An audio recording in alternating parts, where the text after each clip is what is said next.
Hi everyone, it's Syrian Girl. I'm joined here today by a Syrian soldier. His name is Samir and he's from Homs. Hi Samir, thank you for joining us. Why are you fighting? What are you fighting for? Actually, what we are fighting for is, according to our belief, we are fighting for Syria, for the Syrian people, and for ourselves, for the Syria how we know it, not as the Syria as the Western acts want it to be. We used to be Syrian whenever it used to be any kind of sects or religions or any otherwise the new, as they call it, revolution in Syria wants to make Syria. So you would say then that your fight is both anti-imperialist and pro-secularism. Exactly, that's what we are fighting, and actually, just we are continuing the fight of our grandparents, and our grandparents were fighting imperialism and Zionism in the past, and what we have right now is just exactly the same in different image, but it's the same in the same field. We are still fighting the imperialism from 40 years ago till today. Can you explain who these imperialists are and what you believe their agenda in Syria is? Their agenda in Syria is to just remove the regime that we have in Syria and the Syrian ideology that we have our land occupied by Israel. They want us to forget about this land, the imperialism led by USA governments and the Israel lobby in USA and Europe. So the main point for their agenda to divide Syria, to make it small countries belong to sects, religious small countries fighting between each other and forget about the highest of Golan. My point is that we are always talking about the height of Golan, but there's no mention at all for Liwat Askandaron. It's 1919 of the last century, and till today it's occupied by the same, we can say, the same new empire of Osmanian, led by Erdogan. So we have Lewaskindaran, the heights of Golan, and there is some few parts from the north of Aleppo. It's occupied by Turkey, but it's Syrian territory. That's what we have. That's what we believe. It's our land, and that's what we are fighting for, to bring back our all lands together to the same one that we were talking about. The Western media is always talking about Alawites and Sunnis, and they want to portray the war as the Alawites of the army fighting the Sunnis of the insurgency. So, as a soldier, what do you see? Is there any truth to that? Western media is always talking about the brutal regime in Syria. The people killing by the regime is from Set or from anything. They are just making the image in Syria as a sectarian war, a civil war in Syria. What is actually happening in Syria? We are so many sects. We have like 42 sects in Syria. We are all together in the same army. The huge number of the army is the sect that regime killing at this moment. Like they are saying it's a war between Sunni and Alawites or Sunni and Shia. That's what they want to make it. But actually, like in Syria, the army, we don't like to talk about this, by the way, in Syria. Even in the same building when we are living, there is so many religions, sects living in the same buildings. I'm not saying about the same neighborhood. But anyway, the Western media forcing us to talk about this at this moment. The main sect in the Syrian Arab Army is Sunni. The main sect of the National Defense Army is Sunni. And there is, I'm not saying that only Sunni fighting in this army, but the main sect, because it's the majority of the Syrian population. But in the army, we are from different sects, from different religions. We are all fighting under the same flag, under the same leading, and under the same beliefs, which is one Syria, one people, one leader. That's it. And our fight is not to protect the president or his family or to protect the Alawite sect as they are showing in the Western media. What actually we are doing is the same what we swear about when I used to serve in the army between 2003 and 2005. Syrian interest inside Syria and outside Syria because it's Syrian, not because it's belong to any state or to any religion. This is Syria how we used to know. Actually, what I see exactly that we are fighting together from all the cities, from all sects, side by side, shoulder by shoulder, in the same army, under the same flag. What the Western media are trying to do is the same used to do all the time in Afghanistan, in Iraq, in Libya now. It will never stop. They are trying to make the religion as a reason to fight for the people. Here in Syria, we don't believe in sects. We don't believe in one religion. We believe that we are Syrian, the God for prayer, but the country is for everyone. You can believe in wherever you want. And as a soldier, I'm not going to talk about civilian people. As a soldier, our mission is to protect Syria and the Syrian people and to bring the safe and safety back again to Syria. This is our mission. As a soldier in the Syrian army, as the army believe in one rule, what our faith is, the victory or martyrdom. That's our faith. That's our mission, and that's what we are going to do, and that's what we keep doing till the last breath or blood drop we have to protect Syria. I guess that would bring me to my next question about some of the battles you fought in. I know that you were, you know about Qusayr, and also I was hoping if you could tell us something about what's happening in Aleppo. Yeah, what's happening in Aleppo? It's the military is still working over there. Now our military troops and our national defense forces, now they start moving from defense position to attacking position, or we can say counterattack. The storm of the north is not going to stay for a long time before we liberate Aleppo from all these tourist groups over there.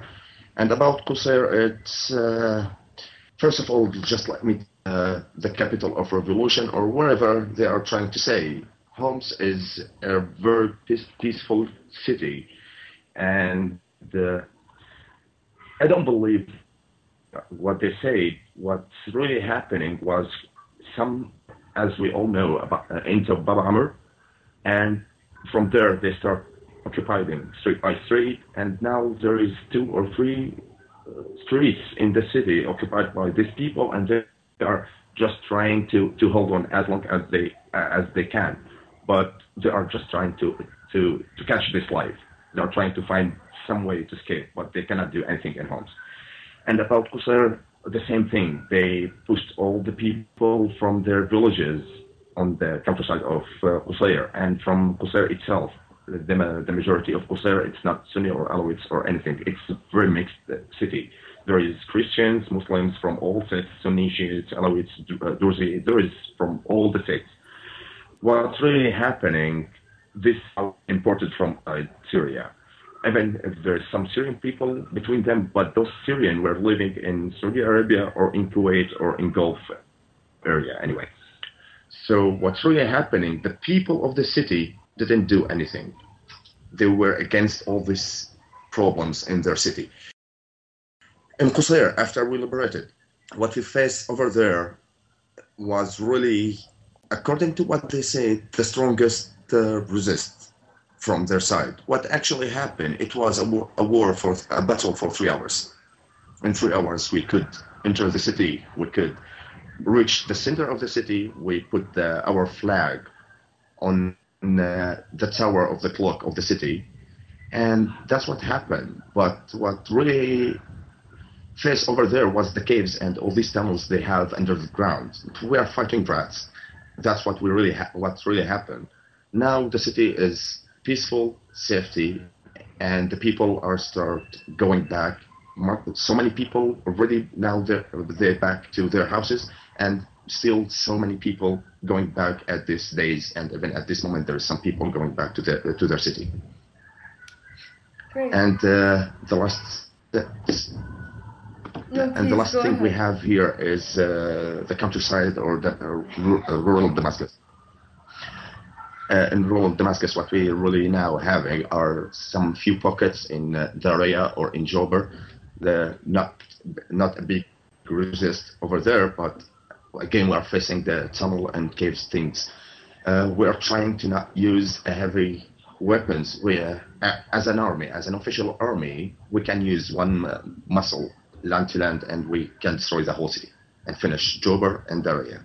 That it's so easy as a military action. But for our leaders, they are much more wiser from us as soldiers in taking this kind of decisions. We are trying to go into the cities as soldiers, as small weapons like AK-47 and small kinds of this kind of leaves. We are not using heavy cannons or rockets against these areas because we are trying to at least save some of the buildings that not destroyed by the terrorist groups over there. We are facing a lot of mines on the ground, or they are using some explosives in the buildings trying to stop us from going inside. But we are heading much more inside now. The mortars from their side going into Damascus, it's much more less. They are now could only breach the borders of Damascus. They cannot reach the inside city. They cannot do any more actions inside city unless few of the car bombings or small things, which is officially in all countries they call it terrorist attack. And we are trying to stop it by what we have, and hopefully it will be done soon in the next few weeks. What about all this talk about a no-fly zone or US intervention? How do you feel about that? Actually, it's some kind of joke for us as soldiers in Syria, because they were saying about this from 2 years and a half now, almost 2 years and a half. They are saying about no flying zone or sending troops to support the rebels in Syria. But what we really have here is Syrian army and our leaders. We have our commands.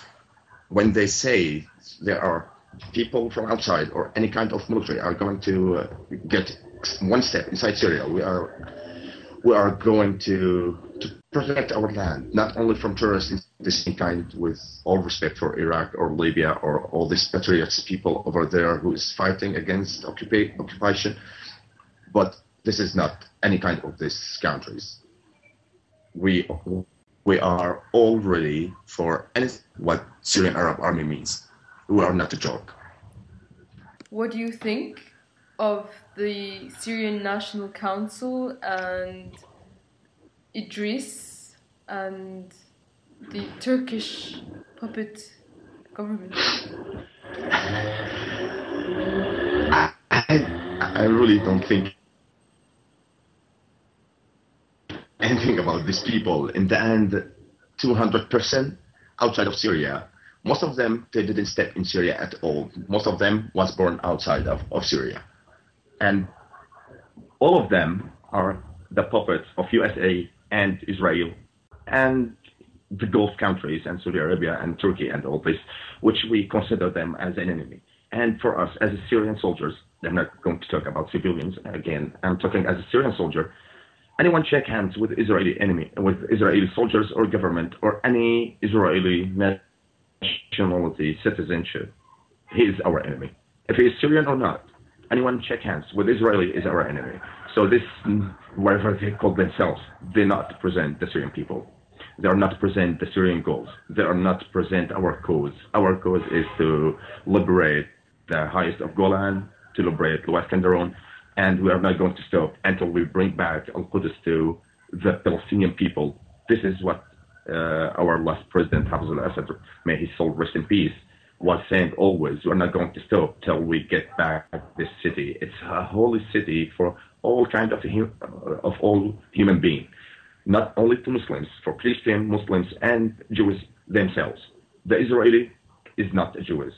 The Israeli is Zionist. They are just exactly like Wahhabis. They are so the human kind. Our message for all these people who's living outside, you can bring whatever you want. After 2 years and half, we are resisting as the same we were resisting the Ottoman Empire for 400 years, and we are resisting the same power as we resisted for 26 years against the French occupation, and we are resisting against the Israeli the same thing after 65 years. We're not going to stop. We have listening to US just to fight back administration and to Europe administration or to this puppet in Gulf, the king of Saudi Arabia or the prince of Qatar. I don't believe they are kings or princes anyway. They are just a puppet for the imperialism. So they can do whatever they want. They're not going to step inside Syria anymore.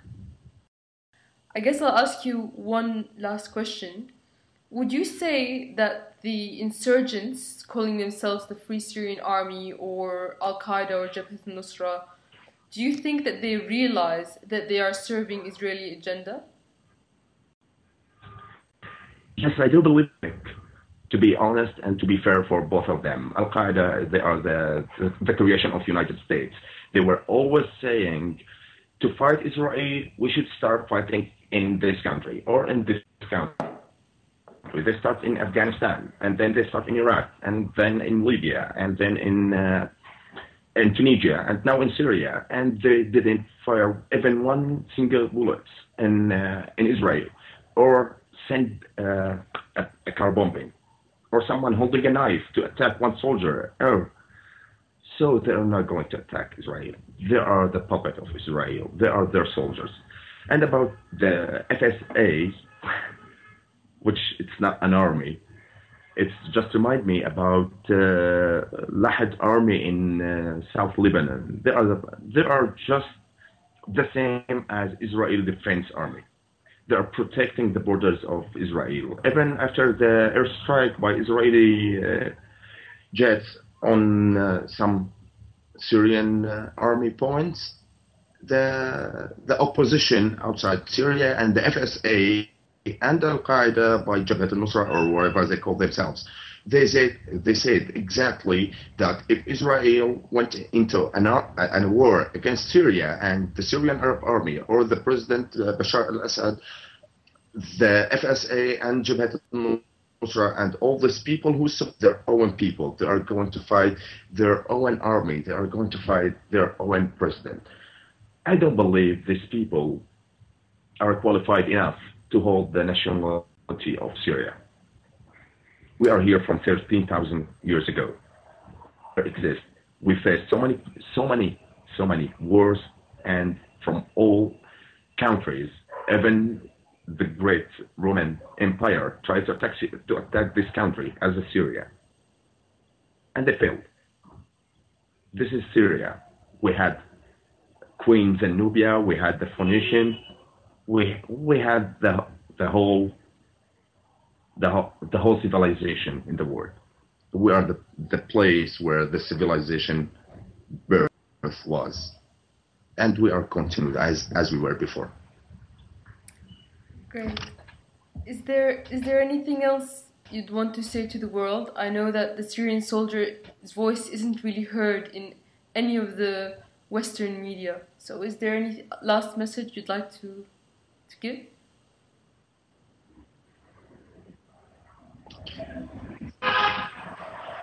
Yes, I would like first of all to wish that our souls, the souls of our martyrs, to rest in peace and to be sure that they are the light for our path in this war. They are the light for us to gain that victory for their soul, for their blood. And I want to send a message for the whole world. As a Syrian soldier, as a Syrian person, we are fighting the whole world, and we will continue to fight anyone try or dare to step on our land. We are going to protect our people, and we are going to protect our flag and our pride.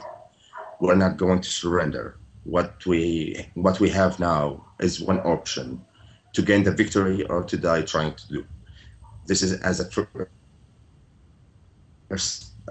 first part of my message. And the second message for all civilian people over the world: we are a humankind just as anyone else in this world, and we have the right to decide who will be our president. We have the right to give our children a peaceful country to live in, and we have the right to live just as any American citizen or British citizen or Egyptian citizen, as an important country or a third world country, as they would like to call us, but we still are human and we have the right to decide what we want, and we want to stay free, and we will die as free people.